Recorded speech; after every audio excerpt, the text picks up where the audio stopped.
If you don't know what The Evil Dead is, well, you're probably not a very big horror fan and may have stumbled across this channel by accident. It's okay, I understand. But while I have you, there's something you can do for me. I want you to get up from your computer or put down your phone, walk down into your kitchen area, open one of your drawers, and take out a fork, like this one. Yeah, and then what I want you to do is to jam it straight up your ass. All up in your ass. The Evil Dead is a 1981 family film directed by Sam Raimi starring the always fucking fantastic Bruce Campbell. This film got its start as a short independent feature put together by Sam Raimi on a shoestring budget called In the Woods.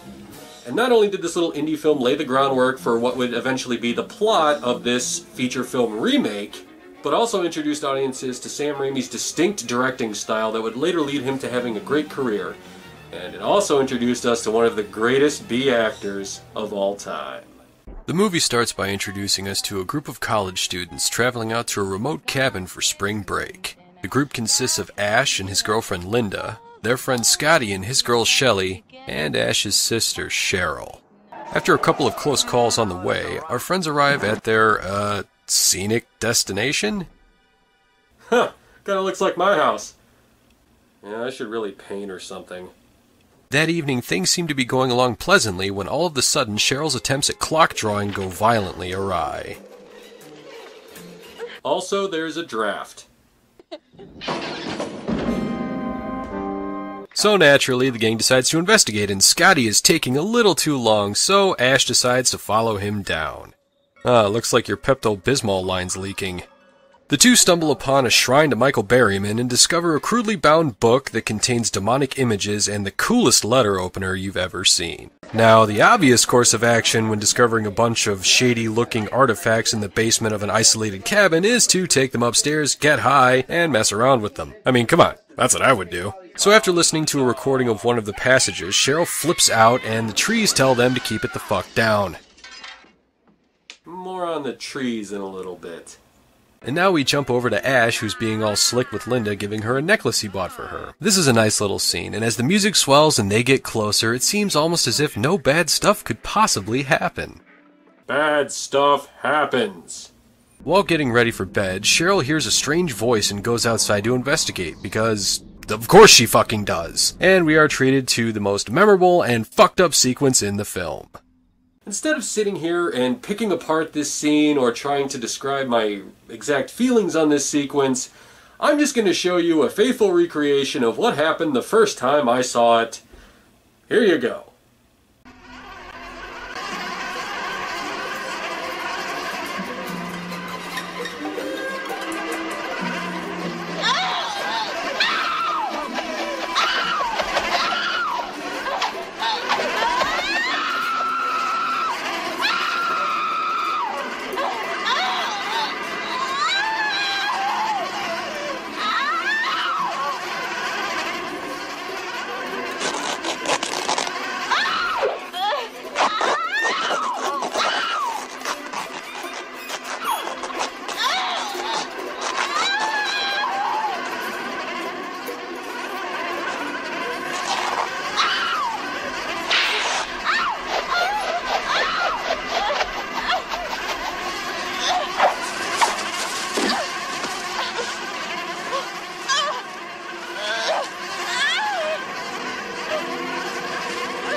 Jesus. What the hell? And today was the day that I officially shared too much. After escaping from the angry, molesting tree, Cheryl is chased by an unseen presence, but manages to get to safety at the last second, and understandably, wants to get the fuck out of there. But unfortunately, something has been doing a little late-night construction.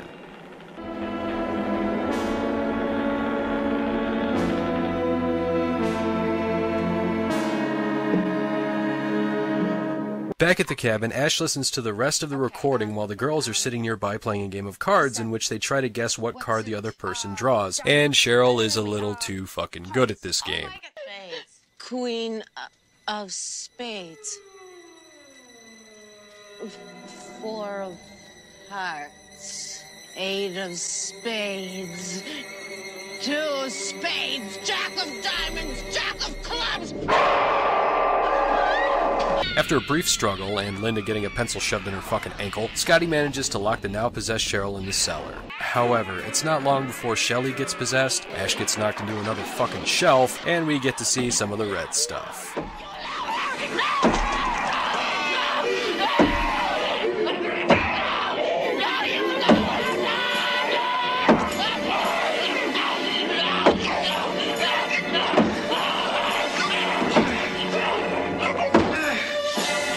So after burying Shelly's remains, Scotty has decided to take his chances in the woods, leaving Ash alone with his demonic sister and Linda, who's totally fine. She's not fine.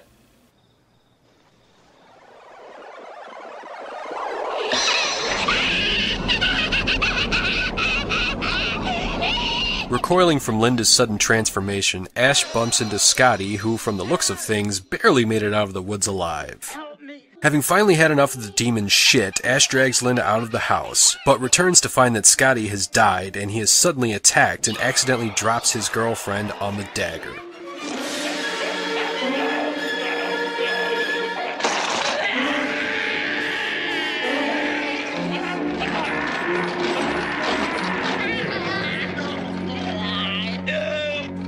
So he takes her out to the shed, straps her down, and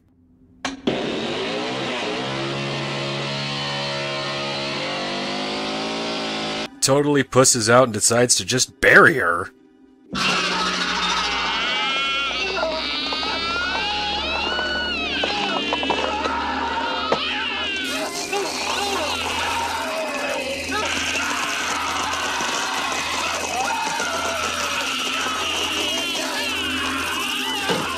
Well, that's what you get for being a big fucking chainsaw tease.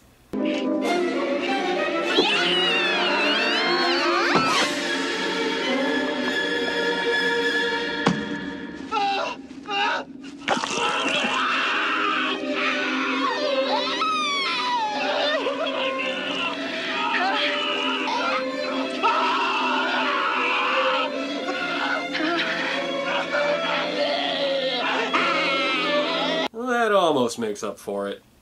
Unbeknownst to him, while Ash was outside playing grab-ass with Linda, Cheryl broke loose and is now stalking him. The entire next sequence is fantastic. From the walls and outlets bleeding, the film projector and record player springing to life, to Ash hearing disembodied voice. Everything is ramped up as he climbs back upstairs to find that everything has started to go insane as he tries to last until morning. And just as he finds a moment's peace, Cheryl breaks through the door and Scotty revives to come after him. And just as it seems like the end for our hero, he manages to use Linda's necklace to hook the Book of the Dead and throw it into the fire, breaking whatever hold it had over his friends. What happens next is, well, just watch.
And though he lost everything, at least Ash managed to survive the night and escape with his soul intact.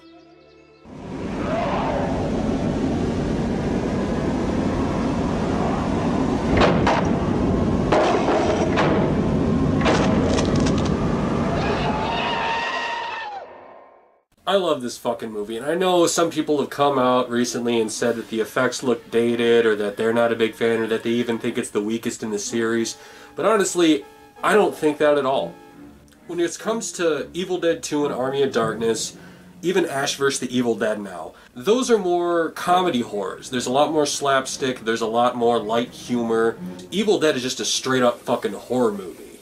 This movie's a goddamn experience. As soon as the first person gets possessed, the rest of the film is just this disgusting, slimy, uncomfortable series of being screamed at by monsters and having bodily fluids gushing all over the place. It's fucking great. As with any low-budget film, it did have its share of trouble on set. The actress playing Linda actually had a horrifying experience when removing her mask after one scene. They actually tore off one of her eyelashes. And that's not to mention that the actual contacts that the actors wore when they were looking possessed was quoted by Bruce Campbell as being like seeing through Tupperware and could only be left in for 15 minutes at a time because their eyes could not breathe with these things on. And the way that they achieved the effect of the force in the woods moving through was basically they mounted a camera on a couple pieces of wood and had two guys hold on to it and sprint through the fucking woods. Pretty inventive stuff. But when it comes down to it, Evil Dead is a fantastic fucking horror movie. It's a classic for a reason.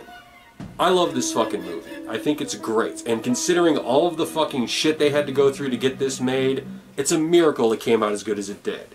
And my final thoughts on this are that you can't call yourself a horror fan if you haven't at least seen Evil Dead. You know, after watching this movie and seeing the woods and nature and all that stuff, I can't help but feel that I don't get out enough. You know, I really don't. It's feeling a little agoraphobic, you know, like I'm inside too much and like I'm becoming afraid of the outside. I should really go out more often. Yeah, I should go outside. I'm fucking going outside.